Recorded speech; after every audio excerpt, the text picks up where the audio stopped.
Hey bitches, I'm gonna be reacting to two Shane videos today. The first one is Scariest Unsolved Murders. And y'all know I like when he does conspiracy theories and all these scariest type of videos. Anyways, I'm gonna stop rambling. Let's get started. Hey, what's up you guys? Yes, today it is time for another creepy video. And today we're going to be doing something that you guys have wanted me to do for a long time, but honestly, I was just too scared. We're going to be talking about some of the scariest unsolved murders of all time. Now, these stories scare me because they could happen to anybody. They could happen to me, they could happen to you. You could die at the hands of somebody else, and that person might never get arrested. People might never know the truth. And when I was researching for this video, I found some stories that were so disturbing that I literally had to turn every light on. So here are just a few of the ones that gave me nightmares. First, we're going to talk about the woman in the water. Now, before I start this one, this is probably the most famous unsolved murder ever. And I'm pretty sure Destry did a video on my channel about it a couple months ago. But it is so incredibly insane and so terrifying that I just had to talk about it in this video. So there was a woman named Elisa Lamb. She was 21 years old and she was from Canada. In 2013, she was visiting California and she was documenting the whole thing on her Tumblr page. And then in February, she went missing. Now this is where it starts to get creepy. The last thing that was seen of her was an elevator security camera that showed her doing some very creepy shit. Okay, so here's the first part of the video. You can see her entering and then exiting like multiple times. Then she seems to like hide in the elevator as if she's hiding from someone, but there's no one there. And then she left the elevator and that was the last place she was seen. Now this elevator she was in the Cecil Hotel in Los Angeles. She was staying there for a few nights while she was on her trip to LA, and then that's where she went missing. Now this is where it gets fucking gross and very disturbing. Over the next few days, some of the people that were staying in the hotel noticed that the water was kind of fucked up. They said it was brown, sometimes black. They said it smelled weird and that it tasted funny. So one morning, an employee went to the roof to check out if your water's brown, wrong, why would you drink it? On the inside of one of the huge 1,000-gallon water tanks was her body floating face down.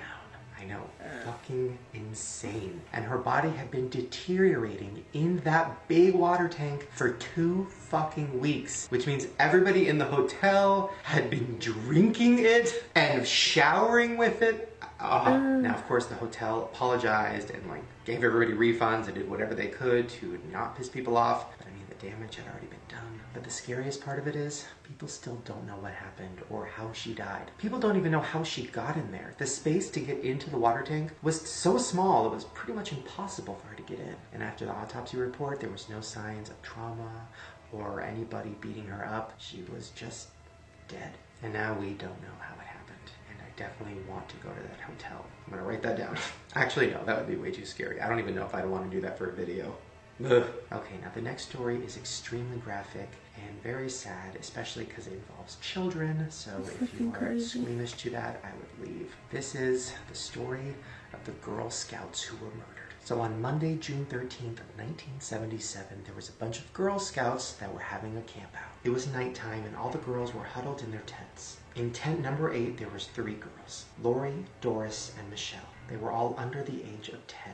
Now their tent was the farthest one away from the camp counselors and kind of in the distance. Well, the next morning one of the counselors was walking to the showers and she saw a little girl dead in a sleeping bag in the forest. Then she discovered that there were actually 3 girls that were dead, Lori, Doris, and Michelle. The girls' bodies were laid out in the forest 150 yards from their tent. Police said that their bodies looked like they had been raped, bludgeoned, beaten, and strangled. By the tent, they found tape, rope, a gag, and a flashlight. Now, the most disturbing part is that somebody sent them a warning. Now, 2 months before this happened, the camp counselors were having a training session. One of the counselors had like all of her belongings stolen. She had a box of donuts, and the person took all the donuts inside of it. But inside the donut box, they left a creepy handwritten note. The note said that they were going to murder 3 of the campers. Now, everybody just thought it was a joke or a prank, so they threw the note away. Now this went through a huge investigation. Police were looking for a suspect. They could not find anybody, but eventually they did find Jean Leroy Hart. Now this guy was convicted previously of kidnapping and murdering pregnant women, and he broke out of jail 4 years before that, and he had been on the run ever since. Now when the police caught him, he was close to the crime scene, so they put 2 and 2 together and looked at the evidence and thought that he might have done it. Well, he was put on trial, and even though all the evidence was there, for some reason, he was acquitted. I mean, he was still sent to jail because he had broken out, so they put him back, and then he died in jail.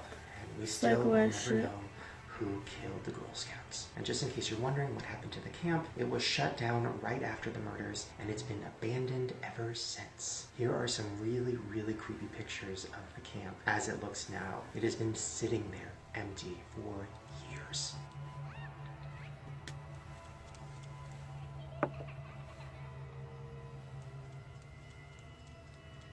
Okay, this next story is just as creepy as the last one, and somehow even more graphic. This is the story of the boy in the box. In February of 1957, a boy's body was found wrapped in a blanket and stuffed in a cardboard box. The boy's hair had been cut off, and there were signs of severe malnourishment to his body.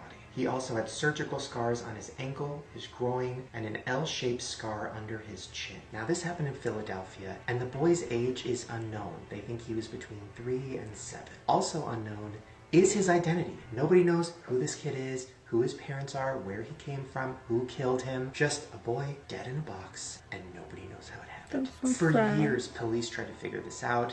They looked through all the clues, all the evidence. They found nothing. Now, the police wanted to show everybody in the city and pretty much around the world what this boy looked like so they could find the parents. But because the boy was dead and in a box, they had to make him up and take a picture of him. That's right.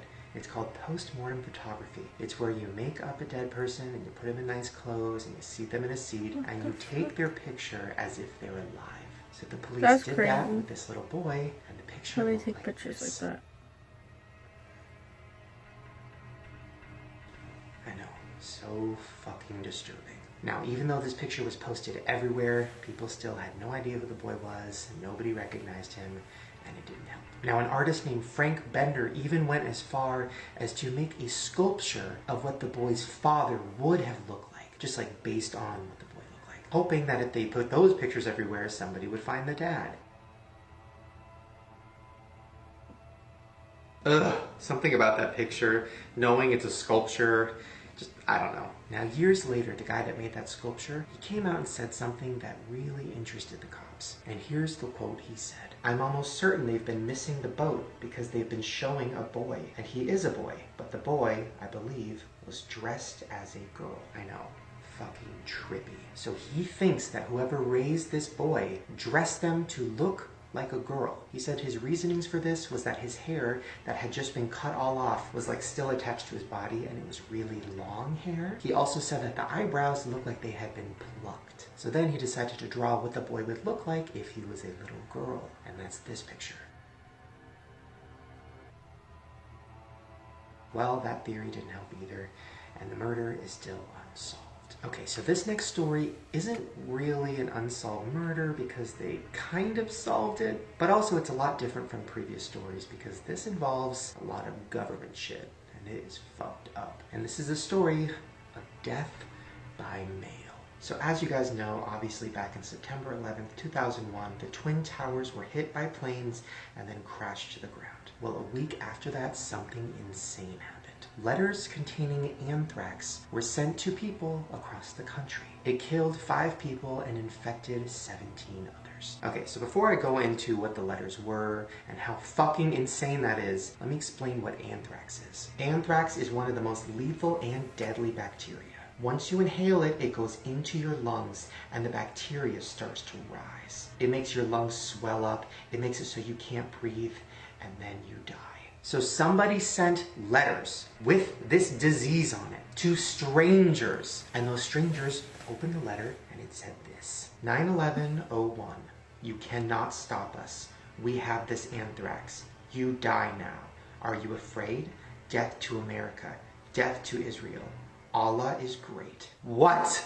Literally, can you imagine? Just imagine. Go to your mailbox, read open up the mail, you see a letter, you open it up, and you read that, and then some like bacteria falls off the letter and you inhale it. Literally the scariest thing I could fucking think of. Now the letters were mostly sent to news stations, like ABC News, NBC News, pretty much all those big news stations. The first person to die from this letter was Robert Stevens. He worked for the Sun tabloids, and he died on October 5th of 2001. So he opened the letter, saw what it said, freaked out, inhaled the bacteria, and then went to the doctor because he couldn't stop vomiting, and then he died. Of course, the FBI was trying to find out who did this, and they searched forever. They went to 6 different continents, they interviewed over 9,000 people, and they still could not figure out who did it. Then there was a man named Bruce Edwards Ivins. Now, he was a scientist that worked at a government lab. And he worked with anthrax, and he worked with, you know, I'm not a scientist, but he basically worked to try to find a cure, try to find out how to beat it, where it came from. But then the FBI started interviewing him, asking him questions about if he might know anything. That's when he started to snap. Well, the FBI started surveillancing him and really looking into his life and seeing if he might have known something about this anthrax attack. Well, then the FBI found some pretty hardcore evidence to show that he actually did do this. He is the one that was in charge of spreading out all this anthrax. And when Bruce found out that they might know something and that this might be the end, he committed suicide. And because he killed himself, the FBI could still not actually convict him of the crime. So technically, it's still an unsolved murder. And by the way, a lot of people don't think he had anything to do with it. A lot of people think the government was just trying to find somebody to blame it on, but we'll never know. Okay, so this next murder is pretty touchy because it involves a transgendered woman, and I feel kind of weird talking about it because I don't want to seem like I'm like, I don't know. I just don't want people to think that I'm somehow trying to get entertainment out of what happened to this woman, because it is fucking awful. But I also feel like it might be important to share this story because it might shed some light and show people that prejudice and hate is still very much around, and that we have a lot of work to do to make this a safe country for everybody. So on the night of July 23rd of 2015, a transgender woman named Casey Haggard was walking the streets of Fresno, California. So as she was walking around, a van pulled up and asked to talk to her. So she walked up to the window and she started talking to them, and then the person in the van took out a knife and stabbed Casey in the neck and then drove off. After they drove off, Casey was wandering the streets, bleeding from her neck, trying to get help, and she collapsed and she later died. And to this day, police have no idea who was in that van. I know, it's fucking awful and brutal and disgusting and just breaks my heart. Well, her brother Gerald came out and said this: "The tragic death brings light that a lot of transgender people, or anybody who looks different on the street, don't just face persecution, they face danger." And that is very true. It is not a safe world out there, and you need to be extra careful, especially if you are different or look different. I'm not going to go into it, but I have had experiences walking out on the streets. People are just fucking awful, and you need to stay safe. And I just cannot believe that the suspects are still out there dragging the streets. It's fucking insane. Okay, so this next story is a little different. It's not technically a murder, although a lot of people think it is. This is the death of Anna Nicole Smith. And I'm not going to go completely into this because I kind of think I'm going to do a whole conspiracy video on it. But if you don't know who Anna Nicole was, basically she was one of the biggest models in the world. She had a reality show. She had a weight loss pill. She was on Playboy a bunch of times. But the last few years of her life were pretty rocky. She got into prescription drugs, she started hanging out with bad people, and then in February 8th of 2007, she died of an accidental drug overdose. Well, after she died, a lot of conspiracy theories started about her death. Some people think that she was poisoned or she was murdered. Some people think that somebody in her life gave her a bunch of pills because they wanted her to die so they could take her money. And one of the biggest suspects in this was her husband. Now, a lot of people think the reason he might have had something to do with this is because of this video that came out after she died. Now, in this video, you can see her wearing clown makeup, seeming out of her mind, with her husband filming her and talking to her. It's very, very disturbing. Just check it out. Anna. Anna. Anna, look at me. Riley thinks you've absolutely lost your mind. Riley thinks you've lost your mind. you think she have? I didn't. Is this a mushroom trip? Huh? Is this a mushroom trip? Is this a mushroom trip? Why record I'm that? kidding. What does that mean? I'm kidding. I know. Very, very disturbing. Like, clearly she's not in her right state of mind. Why is her husband filming her? Right. Then he says something that gets really uncomfortable. I said this footage is worth money. Why? What footage? This thing you're looking into? It's a camera. Exactly. Yeah, he literally was talking about how much money they could make from this videotape of his wife looking mentally insane. What? Now, I don't know. He was found innocent. He supposedly did not do anything. That's fucking bullshit. That tape, though, is fucked up, and I just feel like there's more to her death than just an accidental drug overdose. But once again, I think I'm going to save that for another video. So the last story is literally insane, and I don't even know how to explain it, but it is one of the creepiest things I've ever fucking heard, and it makes me terrified of Canada, which is crazy because I love Canada. This is the story of the shoes on the beach. Now, have you ever been walking up and down the beach and you might have seen a shoe in the sand? Maybe somebody forgot to put it back on, or maybe it just washed up on shore. It's just a shoe. While in Canada, on the British Columbia shoreline, sometimes shoes wash up from the beach, and those shoes have feet in them. Human feet. I'm not fucking kidding. It happens a lot. Since 2007, there have been 16 different shoes with feet in them that have washed up on the beach. Now the weirdest part, all the shoes are running shoes. All of them. And nobody knows where they came from. Literally, there's no leads. Now a lot of people say, oh, you know, there's a big bridge in the British Columbia and maybe people jump off and kill themselves. But why would they all have running shoes? Literally the same type of running shoe. That doesn't make sense. Some people think that maybe a serial killer likes to kill people who are on a run around the beach, and then he chops up their bodies and throws it into the ocean, and that's why it's always a running shoe. But literally those are the only theories, and nobody's really looking into it. And it's still happening. Like, Google it. It is still happening. If you go to the beach in Canada and you see a shoe, bitch, there's probably a foot in it. What? I don't know. That story out of everything made me the most uncomfortable because I can't even wrap my brain around that. So all I'm saying is, if you're at the beach and you see a shoe, don't pick it up. Just leave. Well, there you guys go. Hopefully you enjoyed this video. It's my first unsolved murder video. I thought it was kind of fun. Well, scary, but fun. And if you guys want more of these unsolved murder videos, I have like a list of a bunch of them, and they are all very fucking scary. Give me a thumbs up and let me know. Also subscribe to my channel right down below because I make new videos every day.